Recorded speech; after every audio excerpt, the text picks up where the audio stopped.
welcome to Nourishing the Mother, where inspired women talk about the journey of motherhood through the common thread of parenting, relationship, and sexuality as a path to consciousness. We ask, in what ways can we show up more fully, live more meaningfully, parent more wholly, and love more unconditionally? How can we mine the wisdom from the experiences of our lives and expand into those challenges? If you are here, you care about paving a path of conscious and intentional motherhood, connected with yourself and your gifts, and also illuminating your children in theirs, so we may raise more whole humans who can impact this world in a more humane way. And if you feel like giving a little back to this free content, please become a patron of the show and receive extra member benefits for less than a coffee a month. Or you can leave a review on iTunes and Facebook, all of which helps the podcast keep going and reach more mamas who need this type of tonic for the soul. Head on over to patreon.com/NTM podcast to find out more. We are Julie Tenner and Bridget Wood, and we are so grateful you're here.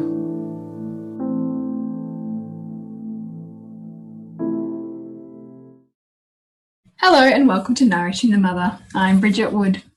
And I'm Julie Tenner. And today we are joined by a very special guest, Tara Arcobelli from the Household Advisor. So she always heralds and leads our February in Soul Driven Motherhood, which is all about how we create the space in which we rise, become the person that we're wanting to manifest in the year ahead, but also in a really beautiful way, learn from and say goodbye to the human and the space that she represents in the year that's preceded.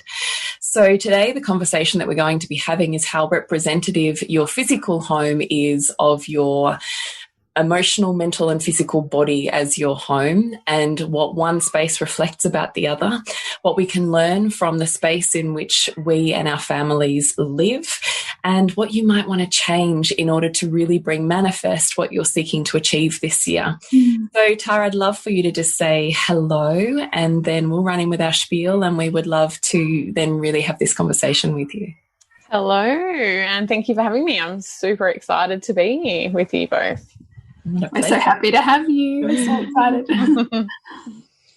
So, Bridget, would you like to read Tara's bio, and then we'll kick it off from there? Because I normally do the spiel here of please. You normally do the spiel. I know. I'm messing up the system. So, all right, let me dive in with that. So we're all not on a loose hook going, this feels weird.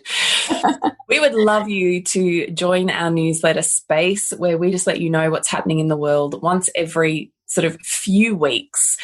All the podcasts, all the links, everything you've missed, everything that's happening in our world, so that you can pick and choose. We'd love to dive deeper. And you are able to connect with more Nourishing the Mother during your weeks, so that you don't miss a beat by dropping in your email address at nourishingthemother.com.au. Beautiful. So Tara is the Household Advisor. She's a mentor, facilitator, and holistic organisational specialist. Tara is drawn to homes, spaces, and the environment that people live in. Each day, Tara works to better understand herself, her relationships, her home, and her spaces, and helps her clients do the same. Tara helps women cultivate a home environment that nourishes their soul by unpacking their household patterns, habits, and behaviours. Tara helps women get unstuck and come home to themselves.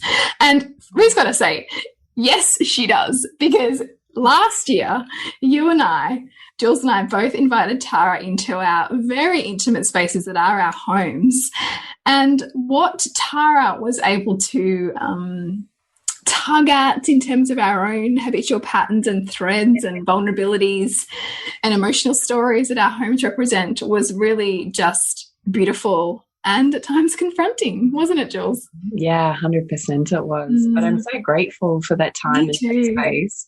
And that did radically change. Not that we knew back then we were going to have the year that we had, but now I can see how radically that offered me space mentally, emotionally, but also just as a family, because we're a family of 6 in a really tiny 3-bedroom home with a single living space. It's really small.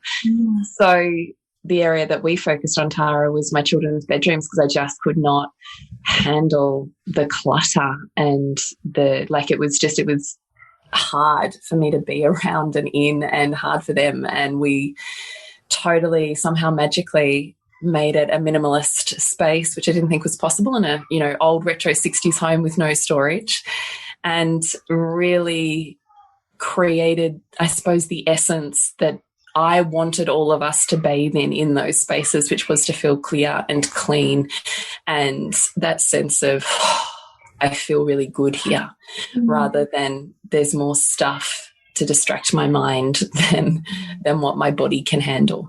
And look, I'm really thrilled to say that has absolutely stayed that way for us, and led the way to me really seeing manifest then the new bunks and spaces for my kids' beds and the wardrobe installations in everybody's bedroom that I can't imagine I would have foreseen had I not first created the space for which that became a then manifest reality. So their bedrooms are still have clear floors with only these little, I bought another set of suitcases for the other bedrooms, these like metal suitcases. They're gorgeous. It's so great. And so my girls just have their 2 suitcases with their Barbies and little bits and pieces in their bedroom. And that's it. That's all that's on the floor. And that feels magnificent still. So I'm really grateful. Thank you. I loved it. I loved every minute of it. It was such a pleasure to work with you two.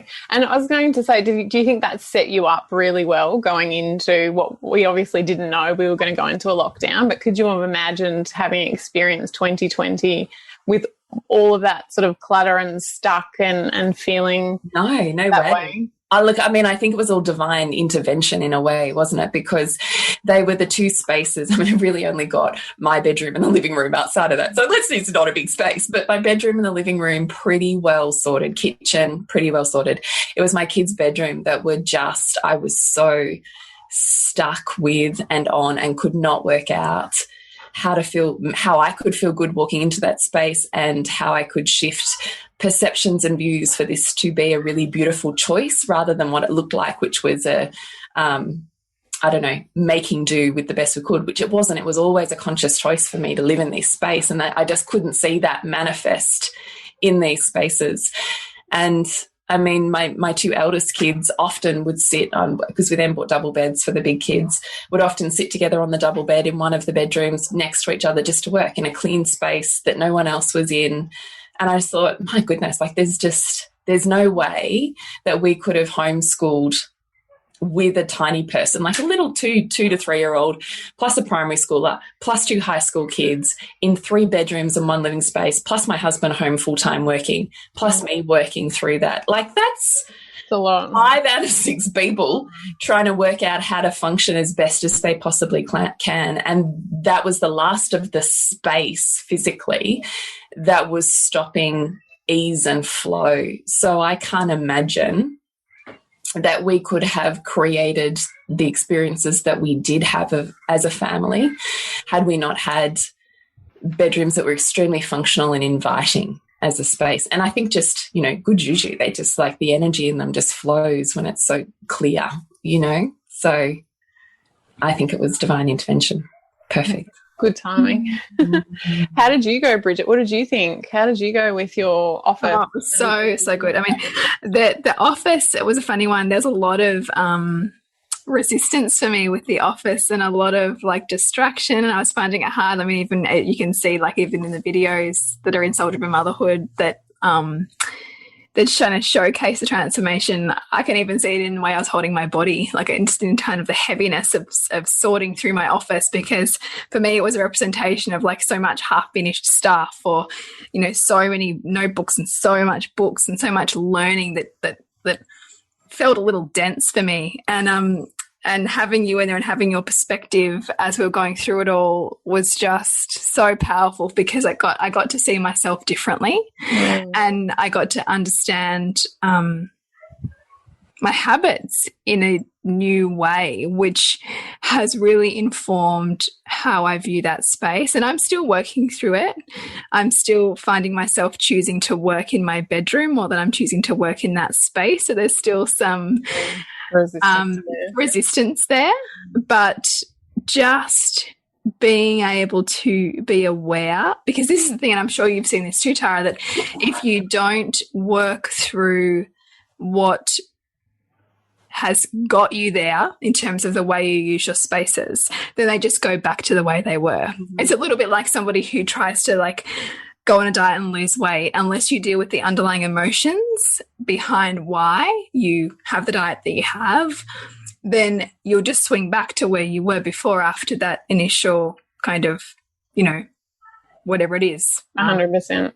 Well, that's it. Someone can come in and do it all for you. Yeah. And then you'll just revert back. So and that's why I say I'll have you seeing it differently, because then we're looking at what's going on. So we're seeing the surface, but we're also then looking underneath at what habits and behaviors are driving you to do that, to not make those decisions, or to make those types of decisions, or to avoid. And as you were saying, you only know what you're comfortable with, like what you've grown up with, like that dynamic. And a lot of your organisational skill set is learned. It's not, you're not really taught it in school, you're not really taught it in university. It's whatever was modelled to you in the home. And it's not like we live with, I mean, obviously you could have some housemates and things like that, but you're not living in 10 or 15 different family dynamics, like to get that sort of perspective.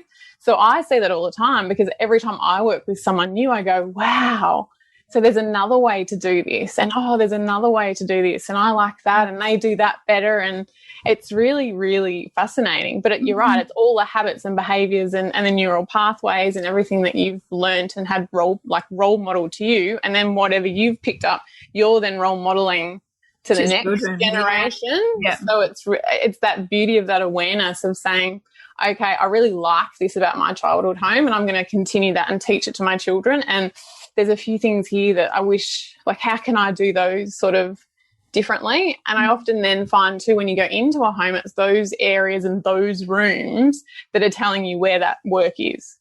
Yeah. But unless you're really sitting with it and having someone sort of help you and sort of facilitate you through it, because you don't know any different, it's very hard to see it. And like, even for me, I found in 2020, the gift of lockdown is that I can see most of my stuff, but there's still some that I can't.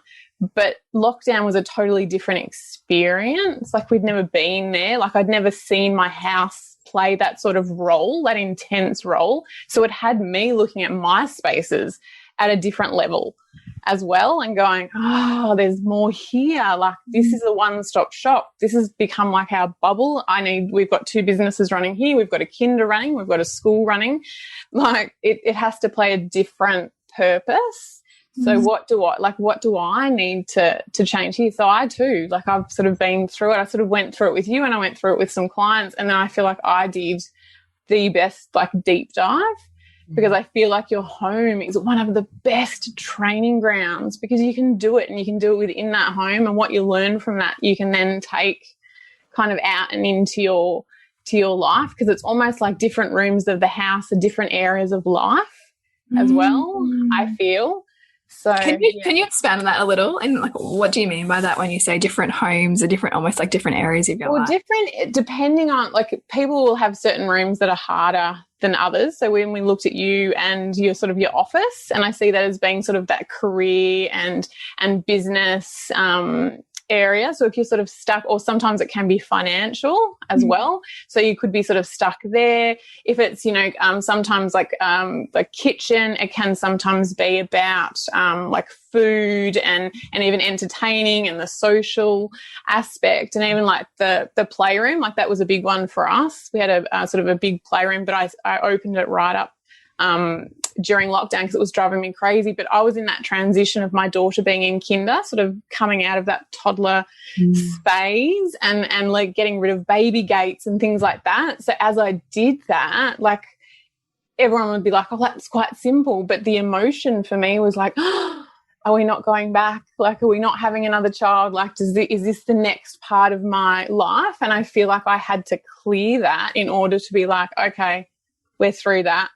I'm closing that door and I'm sort of moving on. And for me, this year is our my husband's office, because as you were saying, I've been working from kind of all over the house all of the last year, like wherever everyone was home. So like the kids have their own beautiful school desk and school station, and, you know, my husband's got his area, but I was kind of just all over the house. And this year I'm like, no, I'm ready to take up space. I'm ready to dive into this. So now I need to create a space for me that's inspiring and nourishing, and bringing in all those words that I've pinpointed for myself this year. And I need to then create that to help sort of drive and facilitate my creativity and where my business is going to go. So there's lots of, you know, laundry, there are all sorts of different dynamics going on, and too, depending on what your sort of generational patterning is and the stories that you're carrying. But there's always sort of lots of common themes and things like that when I go into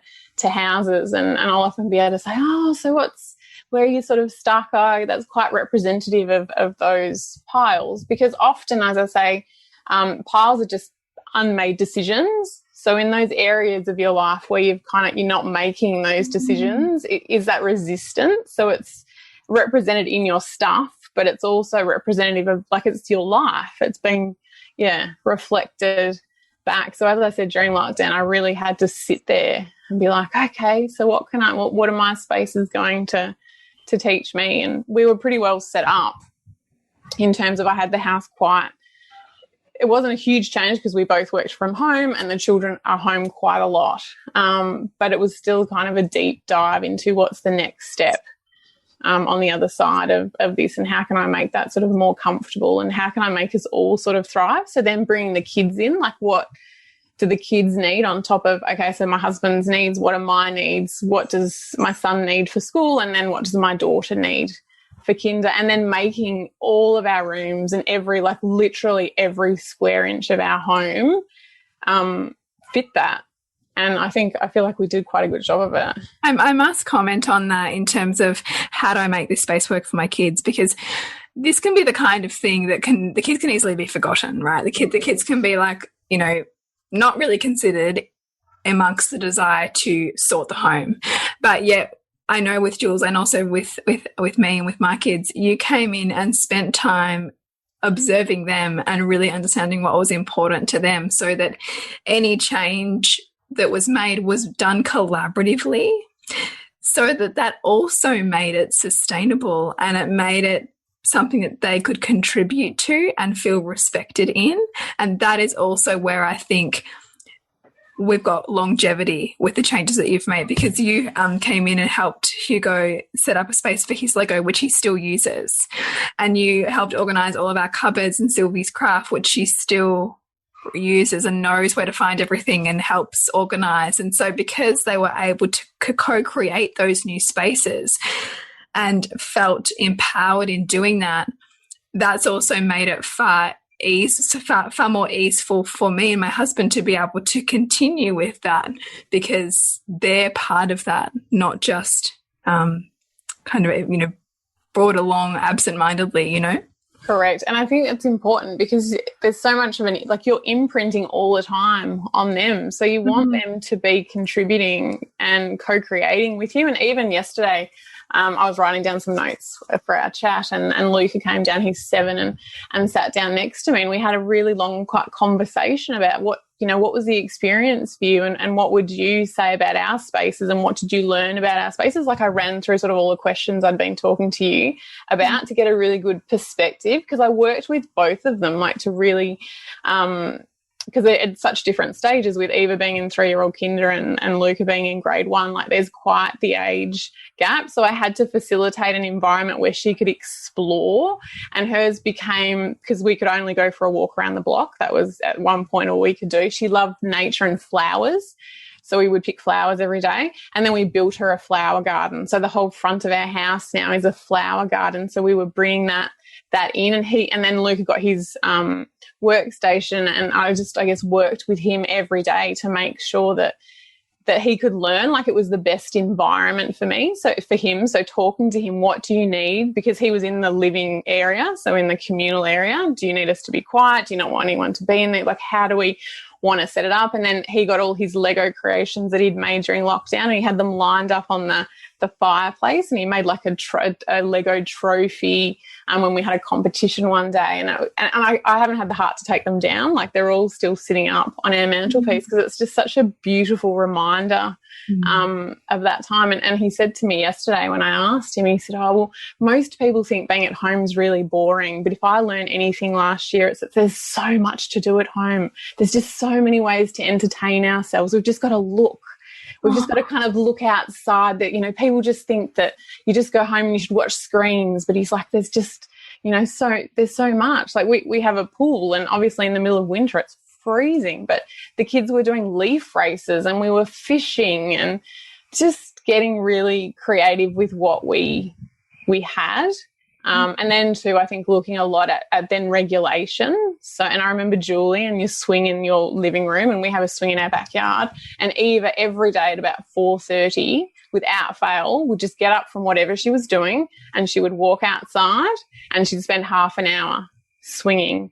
I just said to my husband, it's been a big day, she needs to regulate. And I just really made sure too that we built that in, and for my son, and then what each of us then needed as well. So yeah, it taught me a lot. Yeah, I would love to reflect on that too, that was also one of my biggest joys, having you work with me and my kids. Was very kid focused in my house because it was their bedrooms, and the care and the presence and diligence with which you met each and every one of them to ensure that their needs, but beyond that the piece that was missing for me was how to reflect them in their spaces, because all I could see was what didn't fit for me and what made my nervous system uncomfortable, and what you saw, and I really think facilitated me beyond my projections and into really creating the space that I wanted for them, but couldn't see beyond my own nervous system situation, was their values.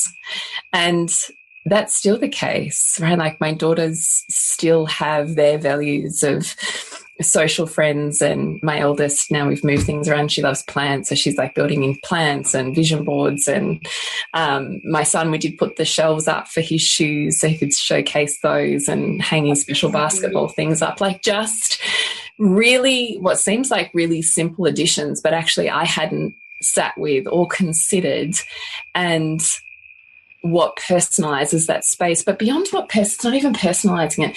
It was the fact of being very selective about what went on those walls, because it wasn't on floors, what went on the walls that would hit up their nervous system, brain, and hormonal pathways with their top values so that they stay inspired for longer. And that was deeply meaningful to me.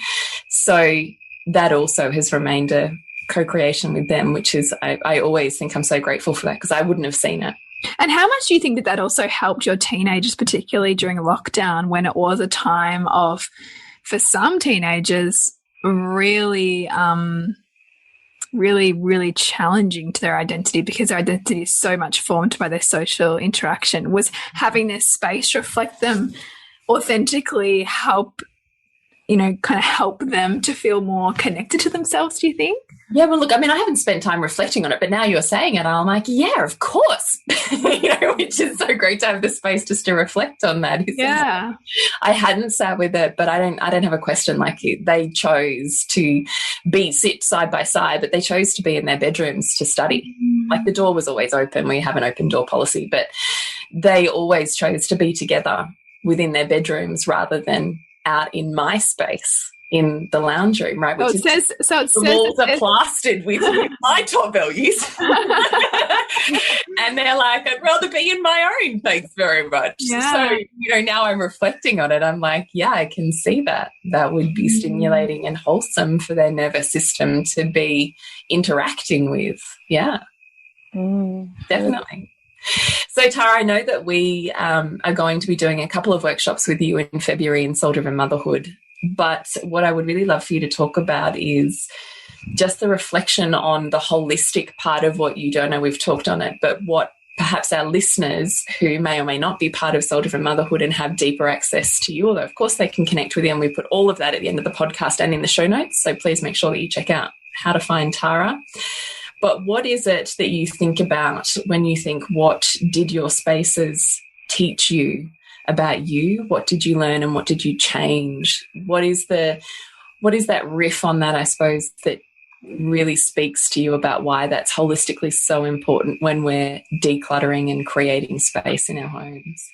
Well, I think for me, it's really, in essence, about seeing you. So really getting to see, when I go into a home, to see my client as they are. So to really see them in much the same way that in my house I see myself, and then getting to the bottom of what their desires are and what their values are, and then within that what they want their home and life to be off the back of that. Because I know that you talk a lot about getting to know, I guess, what lights you up and what you desire and what you value and what is important to you. And I think that societally at the moment, because we're sort of being bombarded with so much input and stimulus and consume more and have more and things like that, we sort of lose like the core of who we are and the essence of who we are. So, and when I say holistically, I'm not just going into your home to look at your stuff. Like, I'm going into your home to look at you, to see who you are, and then to see who each of those individuals are that live within that home, and where, you know, what their deepest desires are and what they want and what they're finding really, really hard and why they're finding that hard. And then I guess a part of that is then looking back as well. So it's looking at your sort of your lineage and what was role modeled to you and what you learned and what habits and behaviors and things like that often, like, you can't see it for yourself. Like, it's very hard to see it for yourself. And as Bridget said, you can hire as many, you know, cleaners and organisers and things like that can come in, but until you've actually addressed why you are making the decisions that you are making and why you have those behaviours or what those habits kind of are about, it's not going to change in the same way, if you know what I mean. There's not going to be that sort of deep change. So I like to think that it's a lot about spaces and items and decluttering and things, but it's much more about a deep dive almost into your psyche as to what is really going on and what is being represented in that. So it's going in and seeing you, it's feeling your energy, it's feeling those spaces, because I'm a very deep I'm a deep thinker, but I'm a very deep sort of feeler, and I can go in and just sort of sit with, in much as I was saying with your children, and just sit there and be like, what lights them up, what's important to them, because we all want to live in a beautiful, like a sanctuary that is building us up, because I feel like the outside world so much of the time is tearing us down. I'm not necessarily tearing us down, but it's telling us be this way or do that, or if you buy that, or if you have that, or if you look this way, but at the end of the day, we just want to be seen for who we are and loved for who we are and loved for all our quirks and what makes us unique. And I think there's such a relationship between that and your home. And I feel like too in 2020, for a lot, like, that was an opportunity for people to really dive in and sit with themselves, because we didn't have the distractions. We couldn't, you know, because, you know, we could be basically busy and stimulated 24 hours a day, 7 days a week, every day of our lives.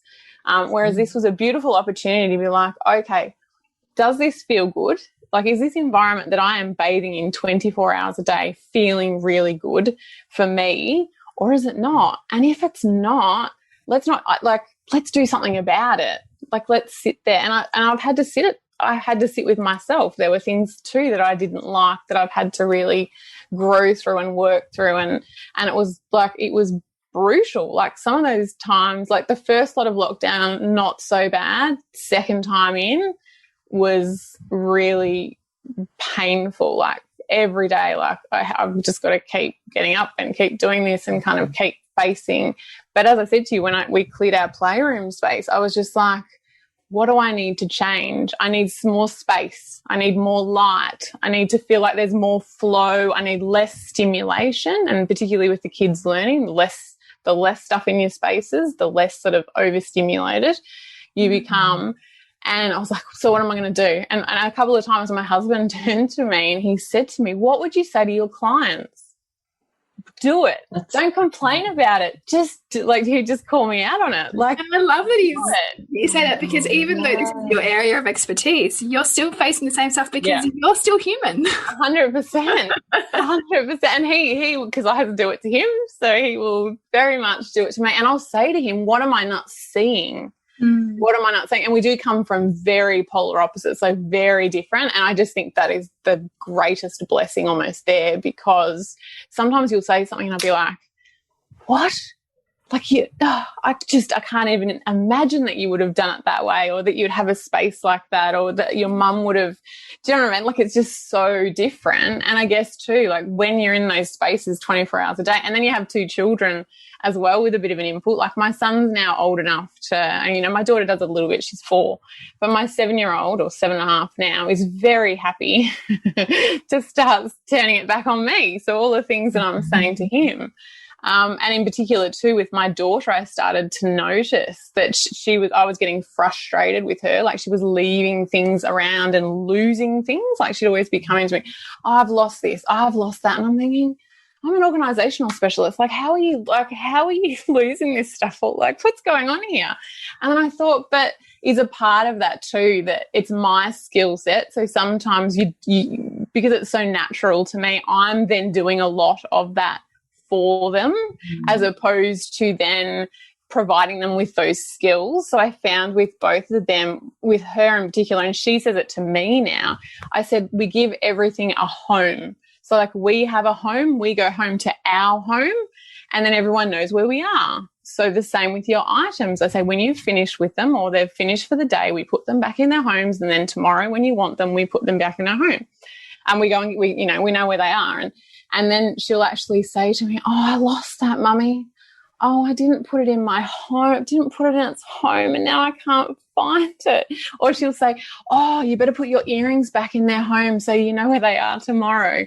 So that was beautiful with her. And then I also found too with my son in terms of grade 1, which he probably found a bit of that with Hugo, and the way that, you know, they're writing but setting out their pages, so their spaces, so structuring posters and things, and rulers and things like that. And I was getting really quite frustrated, like, it's not that hard to set out this space. And I thought, no, but I haven't sat there and taught him how to do that. So I looked, that was a huge change for him. And by the end of it, like, I didn't have to tell, like, he just sort of knew. But again, and then I started to think, well, if those are the little things, then what else are we teaching our children, if you know what I mean? And where are we gaining those skill sets from? And then I thought, wow, big picture, like, whatever our parents taught us is pretty much what we've continued on. Yeah. I love the language of the home. I think I'm going to start using that instead of let's tidy up or pack up or whatever. Let's find a home for it. Yeah, let's get back in its home. I really like that, Tara. I'm gonna borrow that one. Please, no, please, because I always say to them, everything's got to have a home, a purpose, and a function. Otherwise, you need to make a decision about it. I gotta write that down. Can you say that again, slower? Everything has to have a home, a purpose, or a function, or you need to make a decision about it. That's cool. Because all those piles and all that clutter and all those stuck places are piles of unmade decisions. I love that too. I wrote that down too. You're like coming out with the gold today. Piles of unmade decisions. I loved that. As soon as you said, I was like, oh my God, yes, they are. They are. They are. And I have to sometimes, like, even to sometimes, like, I just noticed with myself, and even when I was saying during lockdown and we cleaned that playroom, and it took me a long time to do it because I just would stop myself when it started to get hard. Or as I talk to my clients about it a lot, you get decision fatigue. So there's only a certain number of decisions that your brain can make in any day, and most people, by the time they've had breakfast, they've exhausted their brain. Like, they've just made so many decisions. So if then you're trying to do this, you know, off the back of lockdown and things like that, I would just get to a point where I'd be just like, oh, I'm just going to shove that there, I'm going to put that there, I'm going to just make a pile. I'd just be like, no, my brain is now telling me it's had enough. and I want to make this decision once and I want to make it well because I don't want to have to make it again. And there are a few things about the kids stuff that there was more of it than there needed to be, just because I hadn't really sat there. And then I thought, if I can't make this decision today, it sits there. I'll make it tomorrow, because it will annoy me so much that it's, you know what I mean? Like, you just do it in a way that it doesn't ruin your experience, but it annoys you enough that you actually have to sit with yourself and be like, why can't I make a decision about this? I love that you're making this point, because in fact, like, just recently we hired a massive skip bin and we filled it in a week. But the amount of like the exhaustion that I felt mentally from going through our whole house and sheds and clearing stuff, it was intense. And I was like, I haven't actually really done anything, but the weight of like this stuff and the decision making feels really heavy. And it's because of all the stories that everything carries. And then also that decision-making thing. Absolutely. And I think certainly working with you meant that my husband and I were both extremely ruthless. Between working with you and, like, you know, doing the condo thing a number of times, it was so refreshing this time around to just be far more discerning rather than, oh, maybe, you know, and just, again, being a pile of unmade decisions that hide in pockets of the home and the shed, right? 100%. And it's a no. Like, if you're unsure, I always say it's a no. And I always say, I look at something and I go, okay, what am I feeling? Because there's so much about the work that I do in the home. What am I feeling here? Stop. Like, the minute that your brain then kicks in, it's going to override it, and it's going to start saying, oh, but that cost me $50, and what if in 3 weeks I need it? And no, like, what's your gut? Like, what is that reaction? Do I love it? Do I value it? Is it a part of the life that I envision for myself? Yes, no, get rid of it and be really ruthless. But you need to be, like, in the sort of mindset to be able to do that. Like, you don't want to be doing it, I don't know, you've had the worst week, the busiest week ever, and then on that Saturday morning you decide to get up and sort of do it. Like, you've got to be quite intentional in about how you do it. So when I did our playroom space, I waited till the end of term, and then I knew I had 2 weeks with those school break, and I knew that no one was visiting because no one was allowed to visit. So there was no that expectation of, I'm going to shove that in the laundry, I'm going to shove, like, do you know what I mean? I'm going to pull it apart and then I'm just going to shove it in other spots. Like, I did it so we could still live. It would annoy me enough that I would constantly do it. But I was realistic in that it takes a long time, because you are facing yourself, you are facing your patterning, you are facing your lineage, you are facing everything that you know to be true. So you have to challenge every decision. There is a challenge of who you are, and then, like, what you want for your life. And so much of that is because, one, you've done it, it's comfortable, so it's part of your family dynamic, and a lot of it you've just inherited from other people. I actually just love that so much, because the question I was going to ask you before was, what do you say for the person who's like, oh God, you know, the mess in my house annoys me, where do they start? But you just actually answered it already, like it was intuitively in those questions just then. And now my mind's gone blank, but I love the idea of, is this part of the life I envisioned, why can't I say that? Envisioned for myself or not, and making decisions from there. I just adore that. I've just done the rounds on a few of the cupboards, and I was cleaning out a games cupboard. And as you're saying that, I'm like, yes, that's true. Because even as I'm picking up the old boxes of shitty ass puzzles that my mum's given me from the op shop or something, because she loves a puzzle, you know, it's part of our family heritage. And I'm like, don't have the space for it. We don't really have the time for these enormous puzzles that get to stay out forever and a day. And I don't even know if there's pieces missing from this, but there's this part of me that's like, you should hold on to that. You should have time for that. You shouldn't throw it out. It's still really good. It's good enough. Where could you put that? Your mum would be really sad if you threw that out. And even as I'm going, nah, it's not a truth for me. Not part of, nah, But I can see those bits ticking over. So as you were saying that, I was sitting with, oh, yeah, you the games cupboard. I have to face myself. It's everywhere. Pretty much every item you bring into your home is a decision you've made. And then you have to live with, was that a good decision? And then I also think that every item that you have takes up space. So it's taking up space. It's influencing the energy and the flow within the home. You need to look after it. You need to maintain it. There's an enormous cost. There's a huge cost. Huge. And now too, and I don't like to say this, but when my clients say, oh, but what if it's a mistake? And what if I need it? Well, a long time ago, we didn't have, Kmart and Aldi and things like, do you know what I mean? Like, if you do make a mistake, I'm not saying throw out, there's lots of things that we need to look at. There's your treasured items and things like that we're a lot more careful about. But there's a lot of items in that home that you could go to get up from Kmart tomorrow in a pinch that you would have, it's not a problem. So, yeah, that's sort of how you need to kind of keep that in the back of your mind. Do you have a process that you apply when you're thinking about or talking to your kids about buying things? Because there actually is like an enormous amount of discernment that we should really be showing, almost like with a minimalistic kind of edge to it around like what comes in, because everything that comes in, doesn't just come in effortlessly. It then needs to be at some point disposed of, stored, like there's a lot of like it's big. It's weighty.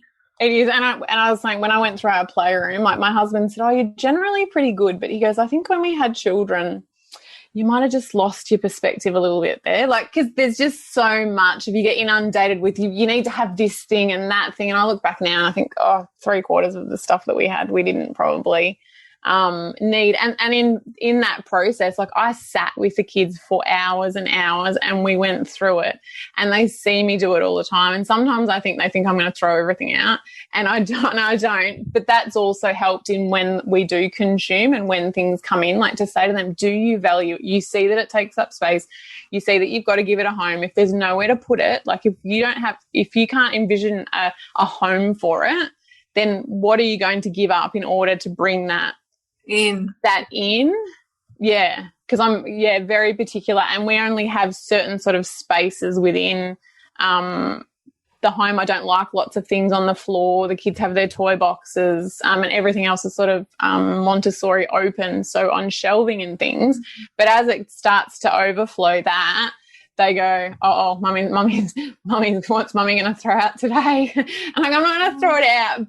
And then I also talk about who could, a couple of years ago, who could have, you could have benefited from this because someone else was letting go of it. So if we let go of this, do we have any friends? Do we have any neighbours? Can we take it to the op shop?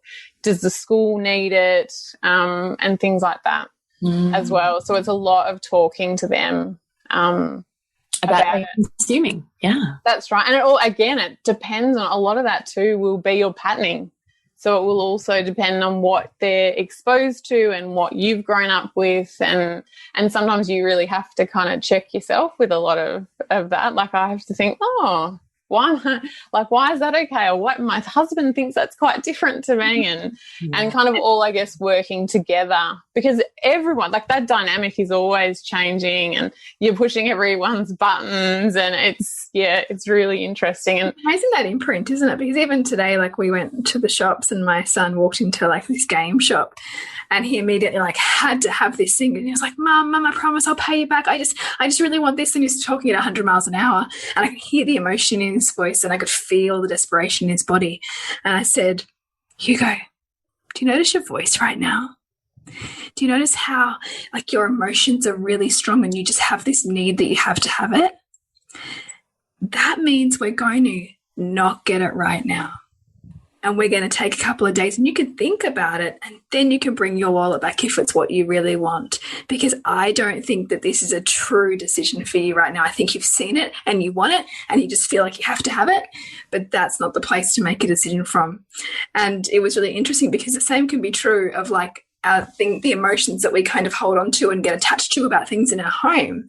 To apply that even before it comes into the home is actually like far more empowering for both us and our kids. And I say that to my son all the time. I said, well, why do you want that? Because it's going to make me happy. I feel excited. I feel good. And then I can see, like, I'll stop him and he'll roll his eyes like, oh, here we go. Here's this spiel. What's what I'm going to say this time? And I'll be saying to you, well, what else, what can you do for yourself to make you feel that same way, that whatever that object will make you feel? Because at the end of the day, nothing outside of you will ever make you feel good if you don't feel good about you. And that's what I think a part of what I look at a house, like, it's about you, like, it's you, it's nothing else, it's you. And if you're not feeling good about you, it doesn't matter what else, you have. That's the work, like, that's kind of the work there. But then too, I have to sometimes be like, well, they're still kids and they're still going to want things. And, he's only 7. And so, my husband would be like, oh, come on. Do we have to go so deep all the time? And all this? Like, can't you just have that? And I was just like, okay, because you know what, at the end of the day, that's just really nice and warm and fuzzy, and that makes you feel good. So sometimes it's a balance, right? The balance of that, but really trying to instill that into them, and then think, like, where am I going with that? Like, what path am I going down? Like, why am I thinking that? And how could I think differently about it as well? So it's just a lot of just constantly checking yourself and checking where, like, that rabbit hole or that neural pathway that your body, like your brain's. But I think it's so important too, right? Because, like, these whole industries are built on knowing our psychology better than we do, right? So the fact that, like, we can apply these kind of principles is, a little bit of literally taking your power back. Yeah. I agree with that. And you say it all the time, Bridget, like, we worked in media, so we've seen that. And I'll say that to my son, he'll be watching the cricket and seeing the KFC ad. And I was like, do you know why you're doing that? Because they've got child psychologists working on those ads, like, so they're teaching you, so you're doing exactly what you want them to do, which is fine, but I want you to have an awareness. Like, totally, we talk about it all the time. But have an awareness that you're being manipulated in that grabbed way. One of my husband's good friends, who's a very fancy advertiser, didn't like it when I said that to him. What did you say to him? What did you say? So how do you feel about the fact that your children are being programmed and you're literally creating that? Not sure why he didn't like that. Ouch. I know. I then watched him go, well, they're not being programmed. I was like, Julie, leave it alone. It's the urge to go back. I went, oh, okay. What do you think it is? Like, anyway, we're off topic. I would love to bring us back around just by summing up a few points and saying, Tara, if there's anything that you would love to add to that, because I always think once you've gone through a podcast like this, particularly when it's highlighting your spaces and places physically and metaphysically that feel stuck and hard, it can feel foggy and overwhelming and too hard, and you're going to want to go like, but just tell me what to do. Just tell me the one thing. And I just want to make sure we're speaking to those people and saying, just listen to this again if you need to, because there can be a real beauty in first letting it sit wherever it sits, and then second, going back and listening with a bit more of a strategy in mind. I'm going to write down the things that I hear, the questions I want to ask myself, the ways that I want to go about this.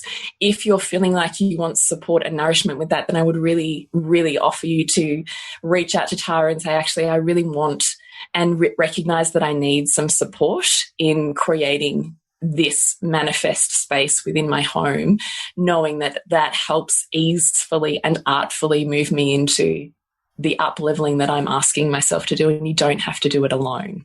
Women can do hard things, but we need support in order to do that. We don't have to, and nor can we, do it all and succeed well with that. That's why we have support crews. So here's what really stood out to me, and you tell me if you would love to fill in any blanks that I've missed. Go for it. So to that woman, number one, what is going on in your home and psyche, and what does that represent to you?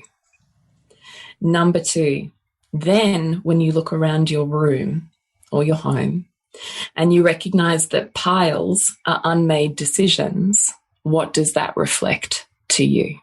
Where's your area of resistance or growth? And how can you more artfully step into that? When clearing out, know that everything needs a home, a purpose, or a function, or you need to make a decision, and it's okay to sit with that. And number 4, make manifest the space that liberates you. Create your sanctuary. Is it part of the vision of who you are becoming?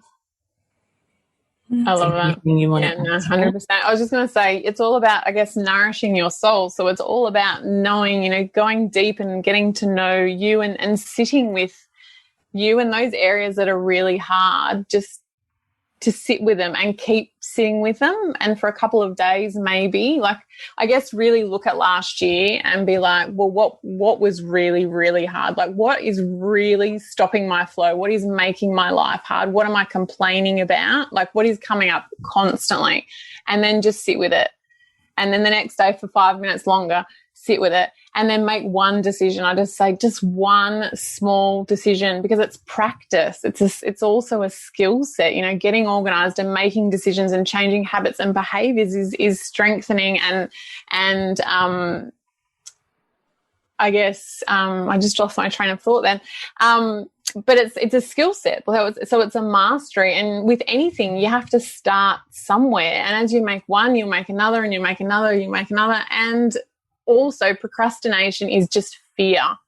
Mm-hmm. So most of this is just fear. What are we scared of? Because at the end of the, like, if 2020 taught us anything, you know, we have no control over anything but us and our families. And that's what's, do you know what I mean? That's what's important. So don't then have sort of materialistic items getting in the way of you and your greatness and your magnificence and you being the best version of you. And you will learn so much about yourself by just walking. I just say, take a walk around your house. Everything that you want to know about you is in there at home. It'll take, like, it's all there, and it's all being reflected back really at you. So, Tara, we would love for you to tell us how we can connect with you and where we find you, and what sort of help and services you can offer someone who really is like, I'm ready for support to do this really hard up-leveling. Sure. I have my website, so it's thehouseholdadvisor.com. So all my offerings are on there. I can also be found on Instagram and Facebook, which is the same, The Household Advisor. I have 8 workbooks, so they're like journal prompts in different areas, which is a really nice starting point for people that kind of know that they want to change but kind of want to dip their toe in the water. And I said that will have you really seeing your spaces differently. Some are for treasured items, some are for organisational blocks. Like, they're all got sort of different themes. So depending on where you're at is kind of where you can dive in there. I also have 2 one-on-one consultations available. So one is moving beyond your stuck places. So nourish your home or nourish yourself. And they start in sort of different spots, and again you get your workbook with those, and then you work with me in a Zoom consultation, and we do follow-ups, and I sort of facilitate and walk you through where you are stuck. And I've also just launched my Getting Organised for School ebook. So it's my first ebook, which is all my organisational wisdom imparted in there in the last it was about 4 years of school, and how we've sort of created and set up our spaces and lunch boxes and routines to facilitate the most easeful school experience for the children and for myself, so we can get out the door every day a little bit less stress. So there's lots of offerings, and I also have I'm happy to tailor mentoring programs to the needs of clients. So I've had lots of people reach out and have had specific areas that they're wanting to look at that they weren't quite sure. So please feel free to send me an email or a direct message and ask me a question, and we can get started.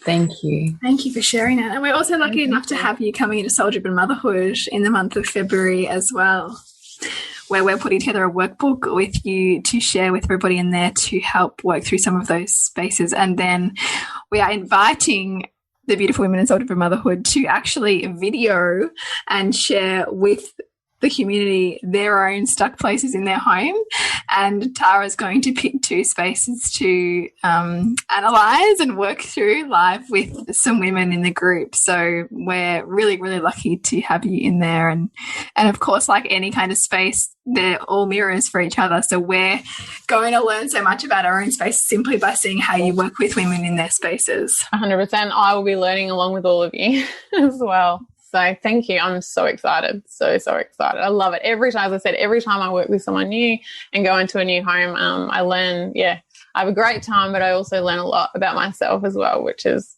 wonderful. Beautiful. So amazing. Thank you. So if you're ready to connect the dots between what you've decided you want to manifest in, hopefully you've done that in your month of January, and you want to bring that through into what that looks like as you stepping forwards as a woman in the world and certainly within your space, then please come and join us for Liberate with Tara in the month of February in Soul Driven Motherhood, which you can find out about at nourishingthemother.com.au or Nourishing the Mother on socials.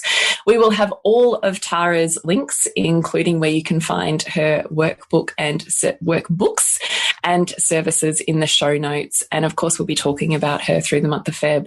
So please find the way that feels best for you to connect, because there's nothing more than all 3 of us want than for women. And I guess our hearts is most particularly taken by mothers who we know it is such an experience of self-evolution and trying to balance the raising and the values and the experiencing of the world through these children that come through us, and trying to do that for ourselves in a really meaningful and rich way. So we really all want you to be liberated and to feel that, and however we can best facilitate that, we would really love the honour to be able to. So please make sure you connect with Tara at the Household Advisor and us, Nourishing the Mother, and we'll see you in Soul Driven Motherhood.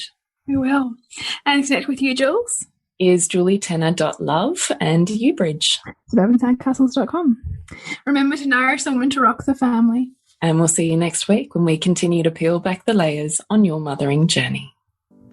And if you want to support Nourishing the Mother and all the late nights, the early mornings, the blood, sweat and tears we pour into our art, then please go to patreon.com/NTM podcast and become our patron. As a patron, you're helping all of the cost of operating this podcast, the hosting, the editing, the transcription, helping all of that be completely covered, and joining a community who are all about honouring our journeys and continuing to open. The more support we have, the longer we can last. So become a patron. We'd love to have you. Go to patreon.com/NTM podcast. We literally couldn't do this without you. Thank you so much for listening, and please share this podcast with anyone you think it would be medicine for.